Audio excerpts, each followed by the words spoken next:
श्री गुरु चरण सरोज रज దేవుడిని मुकुर सुधारे वरना रघुबर बिमल కెన్యా కాదు, అది కేదార్నాథ్. फल चारि बुद्धिहीन तनु जानिके सुमेरा पवन कुमार बल बुद्धि विद्या देहु मोहि हरहु कलेस विकार।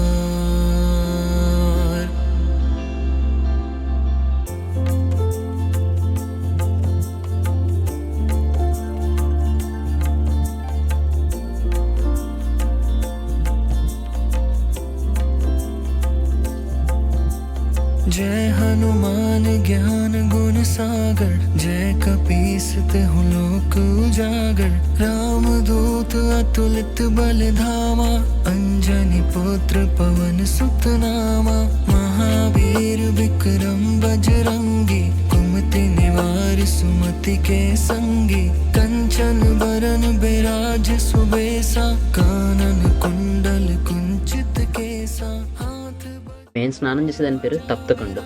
ఇంతటి చల్లటి ప్లేస్లో ఎక్కడో కొండల్లోంచి వేడివేడి నీరు వస్తుంది. వెనకాల నుంచి కనిపిస్తుంది కదా, అది వేడివేడి నీరు పట్టుకుంటే మనం హీటర్లో గ్రేజర్లో వాటర్లో ఉంటుంది మొత్తం.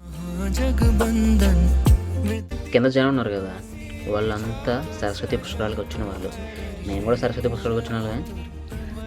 మాతో పాటు అలా కింద దాకా ఉన్న లైన్ వాళ్ళంతా సరస్వతి పుష్కరాలు చేసేవాళ్ళే. सूक्ष्म रूप धरि सिंह दिखावा विकट रूप धरि लंक जरावा भीम रूप धरि असुर सहारे रामचंद्र के काज सवारे। ఫ్రిడ్జ్లో వాటర్లు ఉన్నాయండి, దాని గురించే ఇక్కడ అందరూ వేడి నీళ్ళు తీసుకుని వేడి నీళ్ళు వాటర్ రెండు కలుపుకుని స్నానం చేస్తున్నారు. ఆ వేడి నీళ్ళు వచ్చేసి బకెట్ 200. भरति समभाए सहस बदन तुम रोजस गावे अस कहि श्रीपति कंठ लगावे सनकादिक ब्रह्मादि मुनीसा नारद सारद सहित अहिसा जम कुबेर दिगपाल जहाते कवि कोविद कहि सके कहाते तुम उपकार सुग्रीव ही कीन्हा राम मिलाए राजपद दीन्हा तुम्हरो मंत्र विभीषण माना।